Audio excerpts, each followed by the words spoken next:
Welcome back, everybody, to For the Sake of the Parlay. Today is April 22nd, and what we're going to do today is review yesterday's parlay of the day and also give you a special Wednesday parlay of the day. Right, and before we get into today's video, let me tell you why you should subscribe. First of all, we are PPCs here on this channel. And yes, y'all heard that right. PPCs, not what you're thinking. We are professional parlay creators, okay? This is literally my full-time job.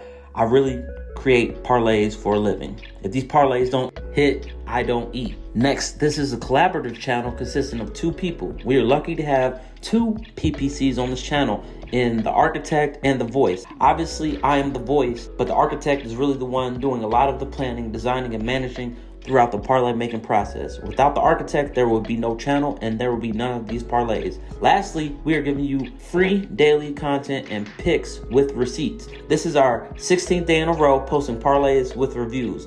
This is our Sweet 16 Hump Day special episode, and it will be a good one. We are also showing you our actual betting slips and the results from the previous day's parlay of the day. We are going to keep posting and showing you the results because we don't get tired like Kevin Gates, and we ain't never scared like Bone Crusher. We ain't new to this, we are true to this, y'all. Now do me a favor, hit that like and subscribe button and do it for the sake of the parlay.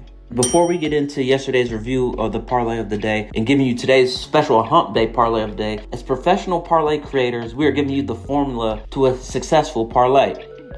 First, we're giving you the ingredients, which are the picks for your parlay. Next, we're giving you the recipe, which is your parlay ticket. And then what you have to do is let your parlay cook, and that is waiting for results. Speaking of results, last night we went 5 out of 8. This was almost a good night. The only 3 picks we were wrong about were we picked the Angels to win on the money line and they lost 4-2 to the Toronto Blue Jays. And Devin Vassell of the San Antonio Spurs did not record 2+ threes. He recorded 0. Lastly, LeBron did not record 8+ assists. He only recorded 7.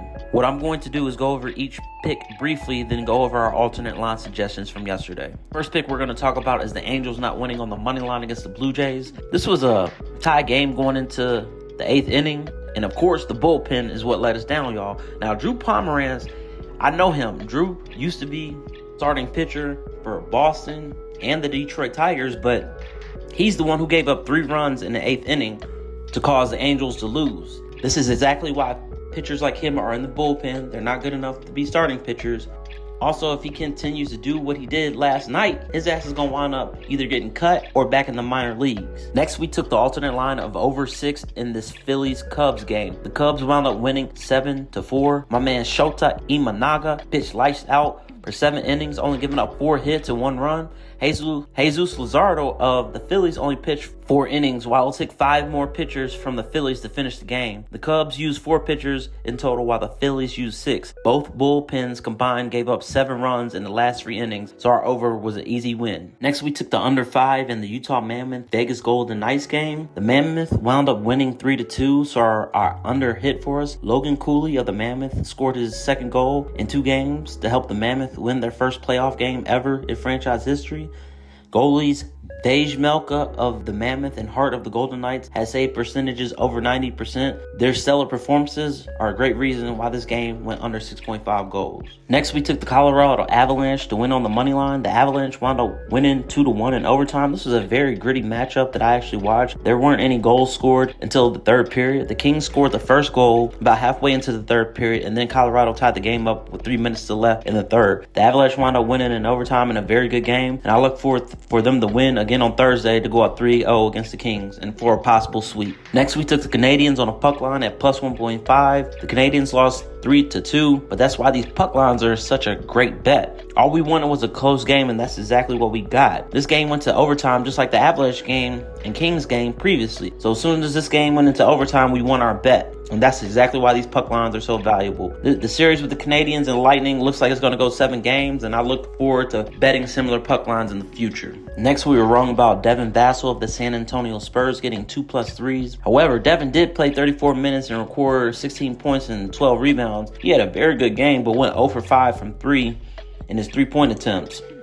So it might have been an off night for him, but the Spurs lost 106-103 to the Trailblazers. Also, Wemby got hurt with a concussion. I wonder if Vassell will make 2+3s in his next game. He might be able to do it, but I most definitely won't be betting him again. First of all, we're going to take next my man Sam Hauser came through and covered in the first half with hitting 2 threes early for us yesterday. Sam went 2 for 8 from 3 for the whole game, but what matters is he hit our bet very early for us in the first half. That's exactly what you want. You have a prop bet for not only your guy to cover, but do it early so you don't have to stress or worry about it. Sam is a pure sniper, and maybe he can help his team win the series. However, his 2 for 8 from 3 performance did not help the Celtics as they lost 111-97 to the 76ers. This series is now tied up, and I expect Sam to help his team win, hitting some more threes in the very near future. Next, we were wrong about LeBron recording 8 or more assists. He wound up having 28 points, 8 rebounds, and 7 assists as the Lakers beat the Rockets 101-94. I can't be mad at LeBron here. He had an excellent game, leading his whole team in points, rebounds, and assists. I look forward to betting LeBron in this series as he will continue to carry his team to victory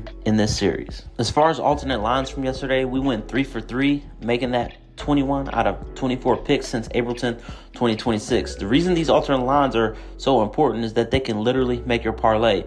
Here are the alternate line results from yesterday. Each of our parlay of the day picks, so did our alternate lines. Sam Hauser made 2 threes for the alternate line of 1 3-pointer made was good. The Montreal Canadiens lost 3-2, so the alternate line of plus 2.5 on the puck line was good as well. Lastly, we recommended the under 7.5 in the Utah Mammoth versus Vegas Knights game. The Mammoth won 3-2, so not only did our original bet of under 6.5 hit, we also hit our recommended under 7.5. Okay, here's what you've all been waiting for, a special hump day parlay of the day on this April 22nd, 2026. This is the parlay that's going to make this channel. We don't go home, we go harder. Here is this beautifully put together parlay. We have 7 overs and 1 spread. 7 overs because I am over losing, and this is the parlay that is going to get us over the slump on this hump day. Now here's a parlay I want y'all to look at. This is one that both the architect and I worked on, and we actually did, but this was not the one for the channel, all right? So it's just very important to show y'all this because I want y'all to let y'all know that this really does happen and we really do this. All right, and yeah, as you can see, these are some of the similar picks to what we picked in our parlay of the day, but we chose some alternate lines, and we do a lot of parlays, okay, and not all of them hit, but when they do hit, it's very nice. All right, and that's what we're gonna do today on this hump day, hit something very nice. First of all, we're gonna take the over 8 in the Phillies Cubs game. Then we're going to take the alternate line of 10 in the San Diego Padres versus Colorado Rockies game. Then we're going to take the alternate line of over 5.5 goals in the Edmonton Oilers versus Anaheim Ducks game. Then we're going to take the over 9 in the White Sox and Diamondbacks game. Then we have a 4-leg same game parlay of the Magic winning at the spread of plus 14.5 alternate spread. Then Tobias Harris recording 5+ rebounds, and Jalen Suggs to get 4+ rebounds, and Desmond Bain to get 20+ points and rebounds. All right, next we're going to take the over 8 in the Phillies Chicago Cubs game. Now, we have Taijuan Walker pitching for the Philadelphia Phillies, and then we have Matt Boyd pitching for the Chicago Cubs. I typically actually like both these pitchers, but I just also know that they have the potential to get blown up, and just because the wind's blowing in Wrigley doesn't necessarily mean that a game's going under. And I remember specifically last year, this happened. The Chicago Cubs, the wind was blowing in Wrigley, and it was one of the lowest totals of the night, but it actually wound up being one of the highest scoring games of the night. All right, and that can happen. And then, yeah, I took Matt Boyd. I played DraftKings again this year, one of his first starts, and yeah, he gave up a whole bunch of runs. All right, so yeah, he has the potential to do that. So does Taijuan, and I like this over 8 to hit. Did get us started off very right on our parlay. All right, next we took the alternate line of over 10 in the San Diego Padres Colorado Rockies game. All right, first of all, the posted line was 11, then it went to 11.5, now it's 12. So that means we caught the bet at a good number. Next, we have Walker Buehler going up against Sagano, and I'm going to be real with y'all. I know Walker Buehler, but I don't know this dude Sagano. All right, so you're going to have to prove to me he's nice for me to even say his name right. All right, and then lastly, this game's being played at Rockies Field, at Coors Field. All right, and these games are notoriously over because of the altitude, because of the air density. It's not dense. and balls just be flying, no homo, all right? And yeah, this game's definitely gonna go over, and it's gonna be the second leg of our parlay. We're gonna take the alternate line of 5.5 goals in the Edmonton Oilers and Anaheim Ducks game. And like the 5.5 because one, I expect this game to be a very high scoring game anyway, but we're just getting ourselves a little cushion with taking the alternate line of 5.5.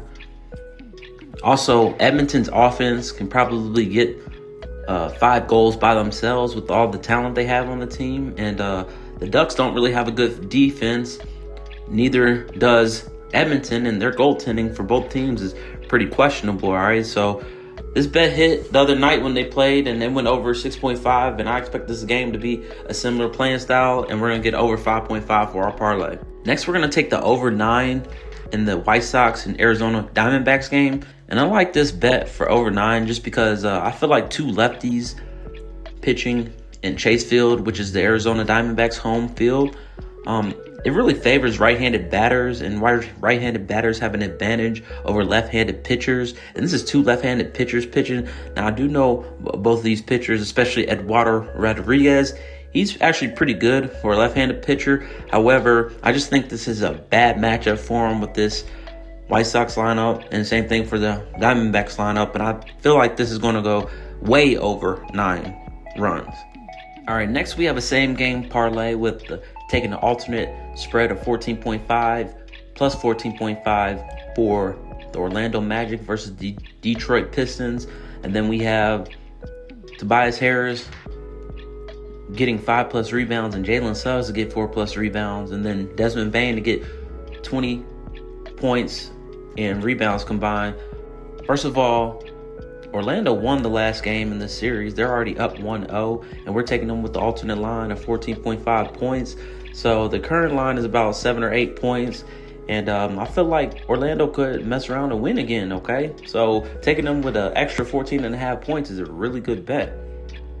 Next, we're taking Tobias Harris to get 5+ rebounds, and I like this bet because Tobias Harris, he's a seasoned veteran, okay? And the architect didn't say this was a big deal, but I do think it's a big deal. He's playing against his old team, okay? So when you're playing against your old team, you have extra motivation. Tobias Harris made his name in Orlando back in the day, all right? And, yeah, I just feel like him being a forward and getting a lot of playing time, he's going to be able to definitely get at least 5 rebounds. He's a forward. That's what forwards do. They should be close to the basket getting these buckets, all right? And we need him to come through. Next, we're taking Jalen Suggs to record at least 4 rebounds. And he's done this in his last couple of games of getting at least 4. And I really like Jalen's playing style. And he's an aggressive point guard. He's usually all over the paint as well. So I definitely like him to get 4 rebounds pretty early because he's very aggressive. And yeah, it just suits him pretty well. And next, we take him Bane. And I do mean Bane to come through for us with 20 points and rebounds combined. Bane is the man, all right? And I feel very confident. Bane is literally the base of this parlay piece, all right? Like, this is the stat line I know I ain't going to have to worry about because Bane going to come through with that Bane mask and we going to go green, all right? And yes, I expect this to be a very close game. So I expect all 3 of these players, Tobias Harris, Jalen Suggs, and Bane, to get a lot of minutes and record a lot of stats. All right, no alternate lines today because this is a special one, and this is a special one that the architect and I put together. But just remember, if you like our picks, just try to get a better number. If we take the over 8, you want to try to get over 6 or something like that, all right? Not that hard. Just know that when you do take these other numbers, you are giving up some juice, so you won't get the same amount of payout. But just use our picks as a reference and just try to get a better number to make your parlay better for the sake of your parlay. Thank you so much for watching this video. We really appreciate it. Just remember, winners never quit. You miss 100% of the shots you don't take, and one good parlay can make your day. I'll see you tomorrow with another video and a parlay of the day. Have a good one. Good luck.